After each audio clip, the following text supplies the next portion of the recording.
جھوٹا اور کافر ہے، اور جس کسی نے بھی اس کی تصدیق کی، اس کو مان لیا، وہ بھی دائرہ اسلام سے خارج اور مرتد شمار ہوگا۔ یہ اس کی قانونی اہمیت ہے۔ کوئی شخص مسلمان رہا یا نہیں رہا، یہ تو بڑا اہم مسئلہ ہے جس کی حیثیت قانونی ہے۔ اگر کسی نے حضور صلی اللہ علیہ وآلہ وسلم کے بعد کسی نبی کی نبوت کا اقرار کر لیا یا خود اپنے نبی ہونے کا دعویٰ کیا تو وہ مرتد ہے، واجب القتل ہے، اس کی بیوی کا اس سے نکاح ختم ہو گیا۔ یہی وجہ ہے کہ ختم نبوت کے اس مفہوم پر علماء کرام نے بڑی تفصیل سے گفتگویں کی اور تقاریر کی، خطبات دیے اور تصانیف تحریر کی۔ اس موضوع پر مولانا سید انور شاہ کاشمیری رحمۃ اللہ علیہ کی کتاب ختم نبوت کا دوسرا مفہوم کہ حضور صلی اللہ علیہ وآلہ وسلم پر نبوت اور رسالت کی تکمیل ہوئی ہے۔ چونکہ اس کی کوئی قانونی اہمیت نہیں تھی، لہٰذا اس پر کمحقہ توجہ نہیں ہوئی۔ اس پہلو کو نمایاں کرنا در حقیقت آج میری گفتگو کا اصل موضوع ہے۔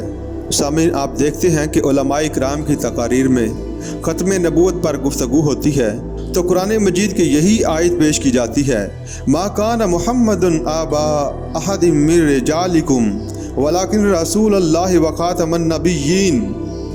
اے مسلمانوں، حضرت محمد صلی اللہ علیہ وآلہ وسلم تم میں سے کسی مرد کے باپ نہیں ہیں، مگر وہ اللہ کے رسول ہیں اور نبیوں کی مہر ہیں۔ حضرت زید بن حارثہ رضی اللہ تعالیٰ عنہ کو اگر حضور صلی اللہ علیہ وآلہ وسلم نے منہ بولا بیٹا بنا لیا تھا تو واضح کیا جا رہا ہے کہ منہ بولا بیٹا کوئی حقیقت نہیں رکھتا، ورنہ آپ صلی اللہ علیہ وآلہ وسلم کسی مرد کے والد نہیں ہیں۔ آپ کو اللہ تعالیٰ نے ابتدا میں بیٹے دیے بھی، لیکن وہ جلد ہی فوت ہو گئے۔ آپ صلی اللہ علیہ وآلہ وسلم کی عمر کے آخری دور میں بھی حضرت ماریہ قبطیہ رضی اللہ تعالیٰ عنہا کے بطن سے حضرت ابراہیم کی ولادت ہوئی، وہ بھی بچپن ہی میں فوت ہو گئے۔ لیکن آپ صلی اللہ علیہ وآلہ وسلم اللہ کے رسول ہیں اور نبیوں کی مہر ہیں، یعنی مہر لگ گئی اور یہ راستہ بند ہو گیا۔ یہاں سے اب کسی اور نبوت کے اجراء کا سوال پیدا نہیں ہوتا۔ یہ آیت کس سیاق و اسباق میں آئی ہے؟ عرب میں ہمیشہ سے ایک رواج چلا آ رہا تھا اور یہ ان کی تہذیب و ثقافت کا جزو لازم تھا کہ کسی کا اگر منہ بولا بیٹا ہے اور اس کا انتقال ہو گیا یا اس نے اپنی بیوی کو طلاق دے دی تو منہ بولے بیٹے کی بیوہ یا متعلقہ بیوی سے وہ شخص کبھی نکاح نہیں کر سکتا، وہ گویا حرام مطلق ہے۔ شریعت میں یہ حکم نہیں ہے۔ شریعت میں صلبی بیٹے کی بیوی حرام مطلق ہے، وہ بیوہ ہو جائے یا متعلقہ ہو جائے تو باپ اس سے شادی نہیں کر سکتا، وہ محرمات ابدیہ میں سے ہے، لیکن منہ بولے بیٹے کی کوئی قانونی حیثیت نہیں۔ اس رسم کو توڑنے کے لیے اگر خود حضور صلی اللہ علیہ وآلہ وسلم اس پر عمل نہ کرتے تو کسی طرح بھی یہ صورت ختم نہیں ہو سکتی تھی۔ یہی وجہ ہے کہ حضرت زینب رضی اللہ تعالیٰ عنہا کو جب زید بن حارثہ رضی اللہ تعالیٰ عنہ نے طلاق دے دی تو اللہ تعالیٰ نے حضرت زینب رضی اللہ تعالیٰ عنہا کا حضور صلی اللہ علیہ وآلہ وسلم کے ساتھ آسمان پر نکاح کر دیا۔ زمین پر یہ نکاح بعد میں ہوا ہے۔ یہاں فرمایا کہ اگر حضرت محمد رسول اللہ صلی اللہ علیہ وآلہ وسلم یہ کام نہ کرتے تو اس غلط رسم کی اصلاح کی کوئی شکل نہ ہوتی، یعنی اپنے منہ بولے بیٹے کی متعلقہ سے نکاح، اس لیے کہ آپ صلی اللہ علیہ وآلہ وسلم کے بعد تو کوئی نبی آنے والا ہے نہیں۔ ختم نبوت کا جو قانونی مفہوم ہے اس کے اعتبار سے یہ متعلقہ آیت ہے، اس میں کوئی شک نہیں، لیکن میں نے جو دوسری آیات تلاوت کی ہیں وہ ختم نبوت کے دوسرے مفہوم کے اعتبار سے اہم ہیں، یعنی آپ صلی اللہ علیہ وآلہ وسلم کی فضیلت اور آپ صلی اللہ علیہ وآلہ وسلم کی عظمت والا مفہوم کہ آپ صلی اللہ علیہ وآلہ وسلم پر رسالت اور نبوت کی تکمیل ہوئی ہے۔ سامعین، ختم نبوت کے جو دو مفاہیم میں نے بیان کیے ان کے اعتبار سے ہم بعض احادیث نبویہ کا مطالعہ کرتے ہیں۔ جامعہ ترمذی اور سنن ابی داؤد میں حضرت ثوبان رضی اللہ تعالیٰ عنہ سے روایت ہے کہ رسول اللہ صلی اللہ علیہ وآلہ وسلم نے فرمایا، میری امت میں 30 افراد ایسے اٹھیں گے جو کذاب، انتہائی جھوٹے ہوں گے۔ ان میں سے ہر شخص اپنے بارے میں یہ گمان کرتا ہوگا کہ وہ نبی ہے، حالانکہ میں خاتم النبیین ہوں، اب میرے بعد کوئی نبی نہیں ہوگا۔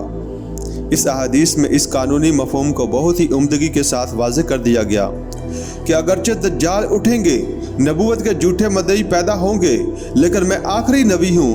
حضور صلی اللہ علیہ وآلہ وسلم کے اپنے زمانے میں مدعیان نبوت اٹھ گئے تھے، پھر اس دور میں تو ان کی رفتار اور تیز ہو گئی۔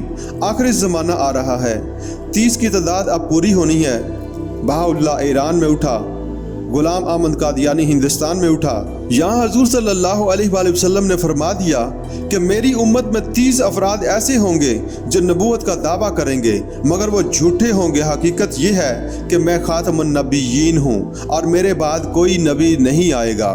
بخاری اور مسلم میں حضرت ابو ہریرہ رضی اللہ تعالیٰ عنہ سے مروی ہے کہ رسول اللہ صلی اللہ علیہ وآلہ وسلم نے ارشاد فرمایا، قیامت اس وقت تک قائم نہ ہوگی جب تک 30 کے قریب ایسے افراد نہ اٹھا دیے جائیں جو دجال ہوں گے، کذاب ہوں گے۔ ان میں سے ہر ایک یہ دعویٰ کرے گا کہ وہ اللہ کا رسول ہے۔ حضرت ابو ہریرہ رضی اللہ تعالیٰ عنہ ہی سے مروی اس مفہوم کی احادیث سنن ابی داؤد میں بائیں الفاظ میں ہے، قیامت قائم نہیں ہوگی جب تک کہ 30 دجال ظاہر نہ ہو جائیں، جن میں ہر شخص یہ کہے گا اور سمجھے گا کہ وہ اللہ کا رسول ہے۔ یہ 3 احادیثیں ختم نبوت کا قانونی مفہوم دو ٹوک انداز میں بیان کر رہی ہیں کہ محمد رسول اللہ صلی اللہ علیہ وآلہ وسلم کے بعد کوئی نبی نہیں۔ سامعین، ایک اور حدیث اس میں تکمیل نبوت کا تصور آ رہا ہے۔ یہ بڑی پیاری احادیث ہے۔ یہ احادیث بھی حضرت ابو ہریرہ رضی اللہ تعالیٰ عنہ سے مروی ہے اور اس کی سند بہت قوی ہے۔ یہ متفق علیہ حدیث ہے، یعنی بخاری اور مسلم دونوں میں موجود ہے۔ حضور صلی اللہ علیہ وآلہ وسلم فرماتے ہیں، یقیناً میری اور مجھ سے پہلے انبیاء کی مثال ایسی ہے کہ ایک شخص نے ایک عالیشان عمارت تعمیر کی۔ اس نے اس عمارت کو بہت عمدہ اور خوبصورت بنایا، سوائے اس کے کہ اس کے کونوں میں سے ایک کونے میں ایک اینٹ کی جگہ خالی چھوڑ دی۔ پھر لوگ آ کر اس عمارت کے چکر لگانے لگے، اس کی خوبصورتی اور عظمت شان پر تعجب کا اظہار کرنے لگے، اور لوگ کہتے، بھلا یہ اینٹ کیوں نہ لگائی گئی؟ آپ صلی اللہ علیہ وآلہ وسلم نے فرمایا، وہ اینٹ میں ہوں اور میں خاتم النبیین ہوں۔ مسلم کی ایک روایت میں الفاظ آئے ہیں، پس اس اینٹ کی جگہ مکمل کرنے والا میں ہوں، میں آیا تو میں نے انبیاء کا سلسلہ ختم کر دیا۔ ایک احادیث میں یہ الفاظ بھی وارد ہوئے ہیں، میرے ذریعے سے اس عمارت قصر رسالت کی تکمیل ہو گئی اور مجھ پر رسولوں کا سلسلہ ختم کر دیا گیا۔ اب یہاں محل میں ایک کمی، اور اس کمی کا آپ صلی اللہ علیہ وآلہ وسلم کے ذریعے پورا ہو جانا، یہ ہے تکمیل نبوت اور رسالت کا معاملہ۔